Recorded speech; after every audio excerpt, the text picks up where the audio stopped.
Well, now we move into chapter 25. And this is when things really ramp up. If you're a scaredy cat, turn on the light. Grab a blankie. All right, no more suspense. Let's send them into it. Let's do it. Chapter 25. A thick, black cloud was boiling in the distance, just above the treetops of Valendale. "What do you think that is?" the guard asked. "It's not a fire, or at least I don't think it is." The station mate focused his telescope and took a closer look. "It's birds," he said. "One hell of a lot of birds." They monitored the swarm with great curiosity and were fascinated at how dense and organized the birds were. The seething mass was so far away and moved so slowly that it almost appeared to be stationary. It eventually reached the edge of the forest, where it changed formation. The bottom descended to the ground, stirring up dust, while the top rose high into the air. The birds flew in circles, creating a vortex, which made them look more like a cyclone than a flock of grackles. "Have you ever seen anything like it?" asked the guard. "No, never," said the mate. "I've seen them swarm before, but nothing like this." He paused to listen. "Do you hear that noise? It must be them." "It's very odd. Do you think there's any reason to be alarmed?" "I'm not sure, but we'd better report this to the sergeant and see what he thinks." Beatrice had put the municipal guards on high alert. For the past 2 weeks, they had been ordered to double-check the credentials of everyone entering the city to make sure Calixta wouldn't slip past them. She had tripled the number of guards at Castle Hill and stationed a small army inside the tunnel. Additional guards protected the tunnel's entrance that was hidden in the vaulted crypt beneath St. Tyndall's. The grackles reached Fish Market Road and began a steady progression in the direction of Ansa. Some travelers on the road made U-turns and sped off in the opposite direction. Other drivers didn't act fast enough and were abandoning their motorbees and fleeing into the meadows for safety. The swarm moved with a slow but relentless determination, as if it were motivated by some sinister force. The alarms were sounded, and an emergency alert was sent throughout Ansa and the surrounding area. Ansans read the warnings on their speaksies, but instead of taking cover, they climbed onto rooftops to see for themselves what a cyclone of grackles looked like. The Royal Council was in assembly when it was interrupted with the news. Queen Beatrice knew immediately it was Calixta. She hurried to the nearest tower window to see for herself the horror that was approaching the city. There was no time to waste, so she didn't stay to watch the advancing menace. She found Nelson and Jameson in the main corridor. "This is it," sighed Beatrice. "Nelson, find Una and Gracella and tell them to act fast. They know what to do. Then get to your post. Jameson, you stay with me. I need to see the captain." An army of soldiers had been dispatched to Ansa's main entrance. The guards shut and locked the gate. A motorbee jam clogged the road near the entry point, making it impossible for the drivers to untangle the mess. They had no choice but to run away or look for a place to hide. As the grackles advanced, their chattering shrills escalated. Those who had clambered to the rooftops began to realize the seriousness of the situation, and their amusement slowly morphed into fear. They scrambled down and began to seek shelter indoors. In a matter of minutes, the swarm would arrive at the walls. The commanders were baffled as to what they could do, and they argued about what course of action to take. Their weapons might dispatch a few birds, but nothing would be able to stop them from advancing into the city. There was no precedent for defending against an onslaught of grackles, so they felt absolutely paralyzed. Beatrice and Jameson found Burris in the courtyard near the main castle gate. As captain of the guards, he was personally overseeing that all precautions had been taken. He double-checked that the gate was secured and that his guards were at their posts. "That's Calixta," Beatrice informed Burrus. "What do you mean, that's Calixta?" "She's been assembling an army of grackles for years. I didn't realize she had acquired so many, but I assure you, those birds are moving under her command. Jameson has personally experienced the kind of damage these birds can do. What you see is not a warning. They're here to attack." "Why would she attack Ansa?"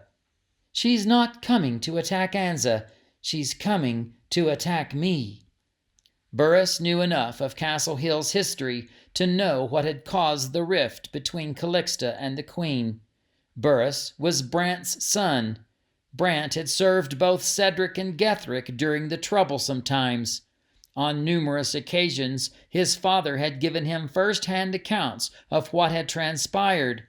Burrus had not yet been born when the king was forced to abdicate the throne, but from what he knew, he suspected that the situation would have been hard for both Calixta and Beatrice. Calixta had suffered shame because of it. Burrus could only speculate that Calixta was now seeking revenge for her father. "Do either of you have any suggestions?" Burrus asked.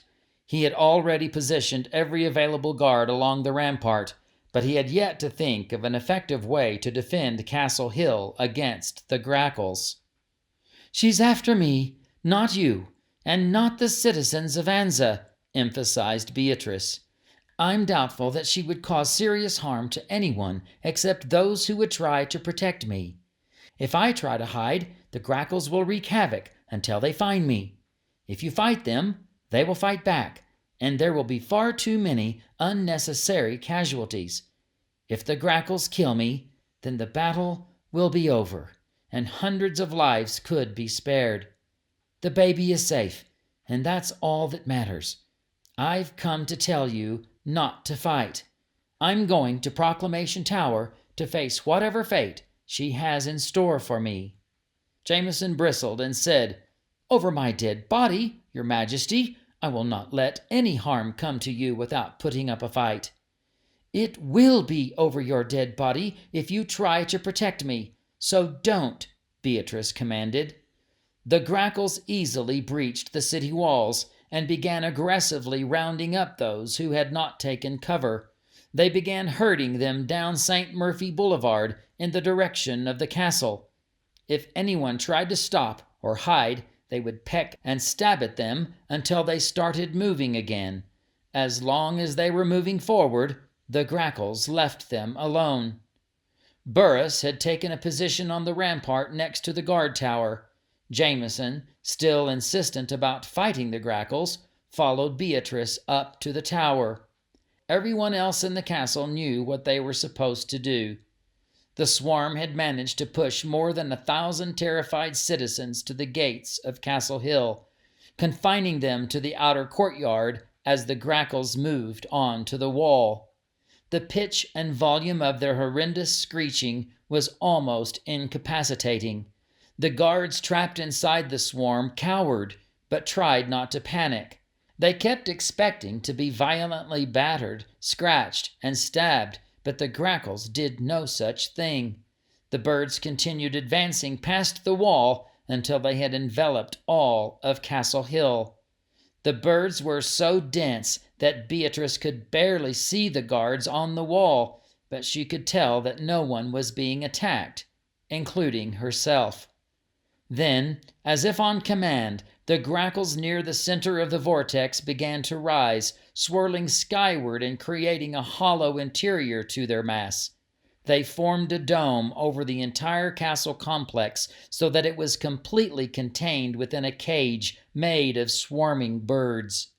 In the outer courtyard, a separate, tightly formed nucleus of grackles drifted up from the ground and ascended until it reached the very top of the gate.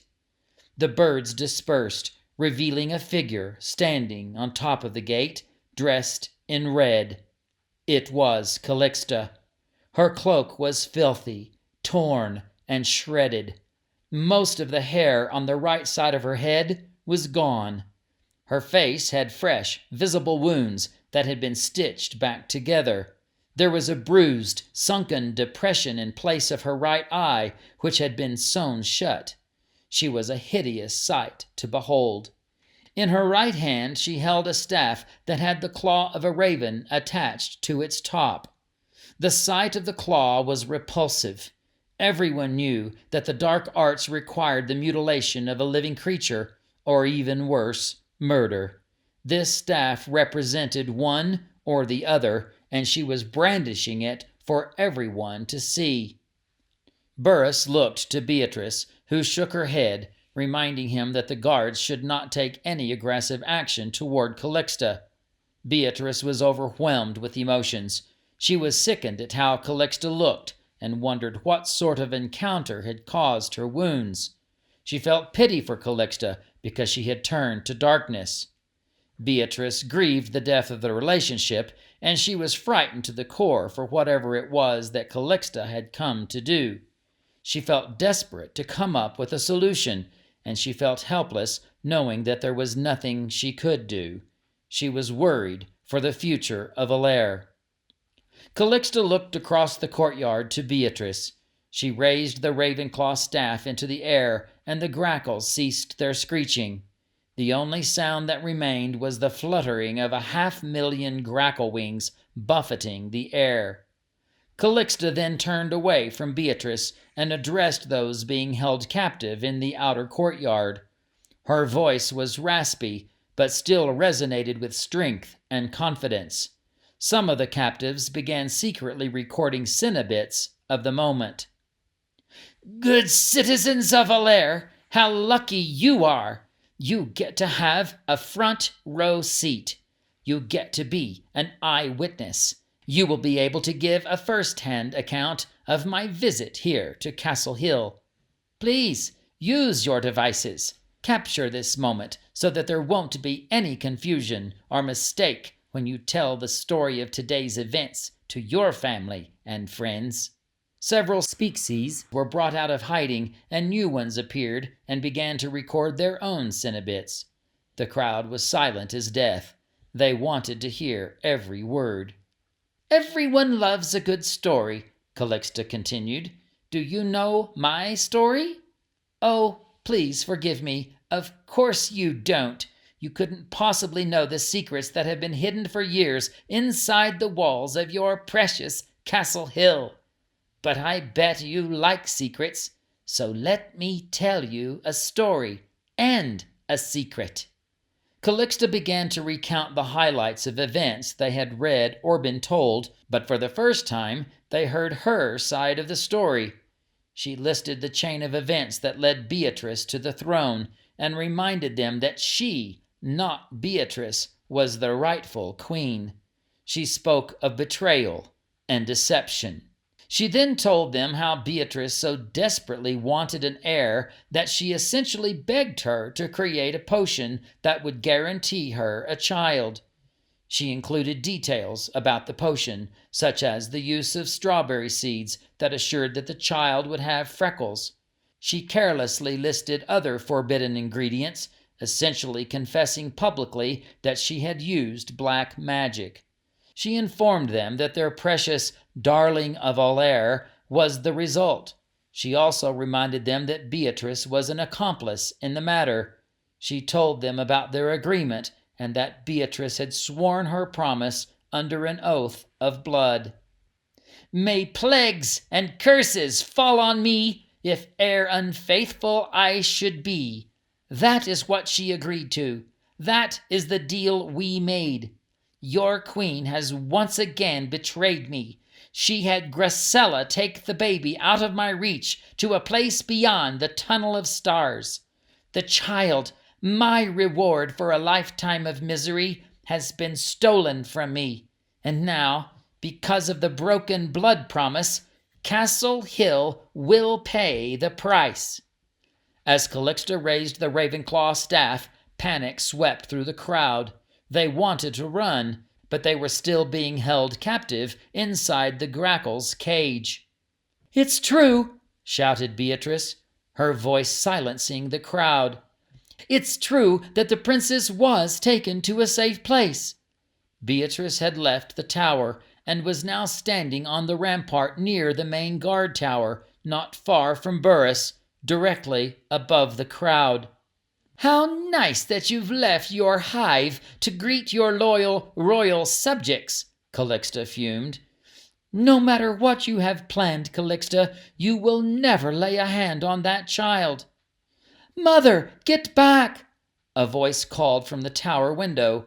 Calixta had assumed that Corina would be in the castle, and she was pleased with the confirmation. She looked to the tower just as a guard was pulling her back inside. "You think I will never lay a hand on her? We'll see about that. That's your plan, not mine, and it's nice to know that you have gathered your whole family together for this occasion." Calixta pulled a golden stone orb from her robe. It began emitting an array of colorful arcs. She placed it on top of the staff. The raven claw grabbed the orb and clutched it tightly. She raised the staff with both hands and began chanting. "Dwellin' all Carlington, all Ara Castilavara, ve Ara Vasha, ve Ara Vasha. Verdamisa under sangrati landansor, ave coronati granataya, alama, alama, ve am visio, no ve am viocelia, ve lan balaha, an ve lan olsha, alama, alama, alama." Calixta then launched the staff into the air. It sailed upward, arched, and then began its descent. Onlookers scrambled to get out of its way. As it spiked into the ground in front of the gate, the crowd rippled away as if a rock had been tossed into a pond. Beatrice suddenly noticed that she could barely move. She tried to reach out, but her arms slowed and stayed in place. She was paralyzed. She could see Burrus. He was staring right at her, but he wasn't moving. She tried to look to the castle, but her head wouldn't turn and her eyes wouldn't do what she was telling them to do. She tried to scream, but the only thing that came out was a muffled "mmm." Everyone within Castle Hill was paralyzed and turned pale and ashen. Their skin hardened and cracked. Their eyes glazed over and turned dark. They were tormented by the transformation, but their mouths were sealed, so all they could do was moan. The crowd watched in absolute terror as living beings morphed into stone statues. "If you want your royalty to survive, then find the child and bring her to me. I possess the only copy of this curse, and I've made certain that she's the only one who can touch the Ravenclaw staff and save Castle Hill. If anyone other than Corina's child touches this staff, these living statues will die. You have until the end of her 10th birthday. If on that day the moon sets over the mountain and the princess has not yet arrived, then these groaning stones will become a permanent reminder of broken promises, betrayal, and lies." Calixta called to her grackles. They scattered in every direction and released the crowd. Several birds enveloped Calixta and lowered her to the ground. She left the city just as she arrived, on foot. A dense black cloud protected her as she made her way down St. Murphy Boulevard. When the crowd realized that the ordeal was over and they were safe, some of them collapsed and fell to their knees, emotionally spent. Others walked around in a daze, not sure what to do. Some tended to minor wounds that the grackles had inflicted. Small clusters held each other, crying. Others looked up at the castle wall in disbelief. Their queen, Burrus, and several guards were visible from below. They wondered what the situation was like beyond the wall and couldn't imagine the number of those inside Castle Hill who were affected by Calixta's curse. "Are you okay?" Gertie asked Greta. "I am. I'm just..." I don't know what to think, replied Greta. Gertie and Greta were also in shock from the experience. They remained silent as they ambled along with the crowd and made their way to Mage Guild Hall. They had no desire or energy to fly. They stopped next to the rose wall and waited until they saw that Calixta and the grackles had left Ansa before turning into the gate at Barleywick Square. Greta broke the silence first. Where would she have learned that spell, Mother? It's the most horrible thing imaginable. I don't know, but it must have been in the guild library vaults. All of the forbidden tomes and scrolls are kept there. But the vaults are secured and protected. How could she have possibly gained access? Gertie just shook her head. She didn't have an answer. As Gertie and Greta approached the guild hall, they saw several mages gathered on the steps. As they got closer, they knew something was wrong. Igrey was bent over, sitting on the steps, with a look of grief and dismay. What is it? Gertie asked one of the mages. What's the matter? It's Ravel, she replied, almost unable to speak. The High Mage has been murdered. He's been missing for 2 days. Igrey just found him near the library vault. There were signs of an altercation, and one of his claws had been amputated. So, Kat, Okay. the grackles Yeah. have been in our mind of the story for a long time. We were going to have Omen and Menace. We were going to have 2 leaders. We've ended up with just Omen. But the grackles also played into it as kind of her little group of eyes.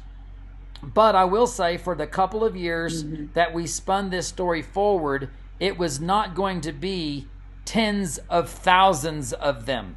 No, it actually just morphed into that. But I kind of like it because now every time the reader comes across them, they know trouble's a brewing. And I really like that feeling of an ominous thing happening to alert you to that. Right, and as I was writing through this chapter and putting it in perspective, I realized that the grackles themselves, which could be a little bit vicious, right? When you put those in that kind of number, when you put them in, they can't be defeated, not easily. So Calixta now has this fortress around her and this amazing army to keep her protected from any kind of adversity. Yeah. It's interesting way to protect her army, if you will, definitely. Menacing and, it's really great. It's great visual and it's a great read when you see them coming. This chapter is just loaded with stuff. Well, we have been trying to warn the reader that it doesn't stay all sugar plums and candy coated. It's gotten a little bit intense in this chapter, and obviously it's going to continue this journey now from here to the end of the book. There's some really dynamic stuff happening. So stay tuned, everybody. Keep listening, keep enjoying. We love to hear your comments, so please add them down below. Appreciate it. See ya.